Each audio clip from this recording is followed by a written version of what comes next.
सादर प्रणाम आप सभी को। आज बहुत दिनों बाद हम स्पेशली आप सभी लोगों के लिए वीडियो बना रहे हैं।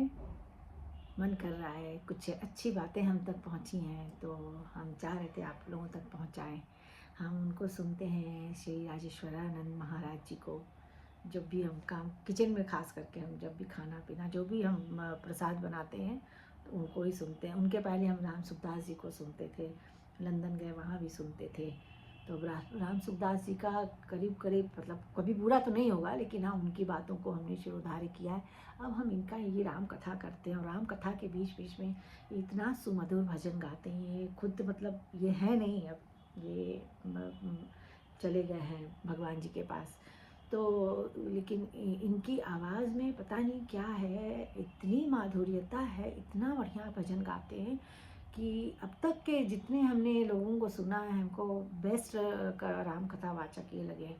और उसमें राम कथा के बीच बीच में ये छोटे छोटे एग्जाम्पल बहुत अच्छे अच्छे देते हैं। तो कभी छूट जाता है फिर उसको बढ़ा के फिर उसको कब वापस करके सुनते हैं। वो एग्जाम्पल सब जैसे इन्होंने एक चीज़ कही कि पाप की सज़ा सबको मिलती है, तो उसका एग्जाम्पल कैसे दिखाया कि उसी को मिलती है जो करता है। मतलब जिसने पाप किया उसी को मिलती है। लोग कहते हैं कि हमने तो ऐसा किया नहीं, हमें क्यों सज़ा मिल गई, हमारा क्यों ख़राब चल रहा है समय ऐसे ऐसे। तो इसका इन्होंने एग्जाम्पल बताया कि एक आदमी जा रहा था तो उसको एक बाग दिखा। बाग में एक आम का पेड़ दिखा, आम के पेड़ पे आम लगे हुए दिखे। तो उस आदमी ने डंडा लिया और डंडे से आम को तोड़ा और तोड़ के खाने लगा। जब तक माली आया, माली ने उसको देखा तो माली ने उसके पीठ पे डंडे से मारा, और जब उसके डंडे से मारा तो रोने लगा आदमी।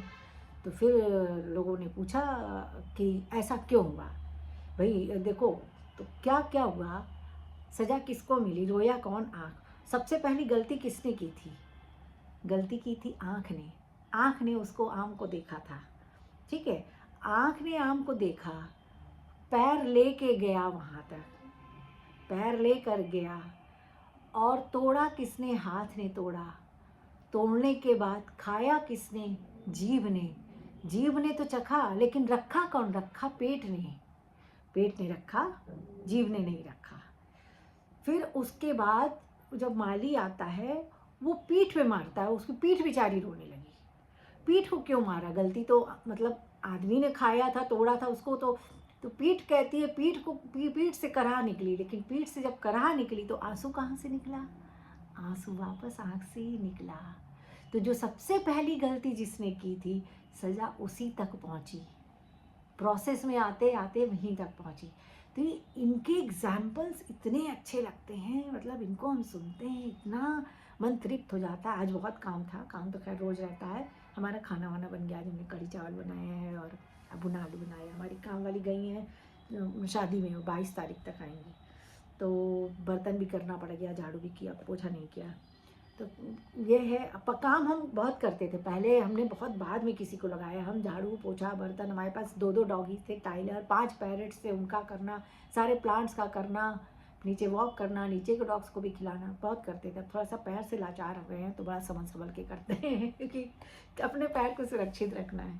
तो उनको सुनिए और हम अपने अंदर हम महसूस करते हैं। लोग कहते हैं ना कि भक्ति छिपानी चाहिए, बतानी नहीं चाहिए। सही बात है। कल पढ़े डोंगरे जी महाराज का एक पढ़ा हमने, उसमें लिखा था कि अगर आप मंदिर में जाके भक्ति करते हैं, भक्ति आपके अंदर प्रकट होती है तो व्यवधान आएगा, लोगों को दिख जाएगा। मतलब वो व्यवधान बहुत लंबा था, तो इसीलिए आप अपने कमरे में बैठ के करिए, कोने में करिए। जो वो भक्ति प्रकट होगी ना, वो जो आपको जो एहसास होगा, फील होगा ना, वो आप किसी को व्यक्त नहीं कर सकते, बता नहीं सकते। तो हम अपने अंदर भक्ति को भी महसूस करते हैं, भगवान को भी महसूस करते हैं और शक्ति को भी महसूस करते हैं। तभी इतने कठिन से कठिन परिस्थितियों में हम हंस के निकल जाते हैं और हंसते ही रहते हैं। ऐसा नहीं कि हमको दुख नहीं है, हमारे पास प्रॉब्लम्स नहीं आती है, घर है, जिम्मेदारी है, रोज़ कुछ ना कुछ लगा रहता है, पर उसको कराते रहते हैं। पर यह है कि उसमें थक के, हार के, रो के, हैरान परेशान होके नहीं, उसको अच्छे से करते हैं और अच्छे से, ठीक है कोई बात नहीं, भगवान हमको उस लायक समझ रहे हैं इसलिए हमको दे रहे हैं। सबको सब चीज़ें थोड़ी ना मिलती हैं, तो हमको उस लायक दे रहे हैं, समझ रहे हैं कि हाँ ये कर सकती है इसलिए हम कर रहे हैं। तो भाई आप सभी कभी ऐसे ही करिए, खुश रहिए, प्रसन्न रहिए, सुख दुख तो आनी जानी है, वो तो जब तक जीवन है दोनों ही लगा रहेगा, लेकिन दोनों में समभाव से रहना ये बहुत कम लोग कर पाते हैं। तो हमको तो दुखों ने सिखाया है, हमने बहुत समय बर्बाद किया रो रो के, बहुत बहुत समय गंवाया है। अब हम रोना भूल गए हैं, भूलने मतलब आती है रुलाई, लेकिन हम अब बताते नहीं, उसको व्यक्त नहीं करते हैं, उन कहीं लिख लेंगे कुछ कर लेंगे, लेकिन हम हंसते रहते हैं और हम हंसते ही रहना चाहते हैं और हंसते ही हंसते भगवान के धाम जाना चाहते हैं। और एक बात और, हम अपने तन से मन से पूरी तैयारी कर चुके हैं जाने की। अगर आएगी भी मौत तो हमें कोई अफसोस नहीं होगा, कोई डर नहीं होगा, कुछ नहीं, हम एकदम प्रिपेयर्ड हैं। चाहे इस क्षण आ जाए, चाहे उस क्षण आ जाए, कभी भी आ सकती है, उसके लिए हम एकदम तैयार हैं। तो हमें अब डर नहीं, किसी चीज़ का खौफ नहीं है। Bye, love you all. बहुत ज़्यादा बोलने लगेंगे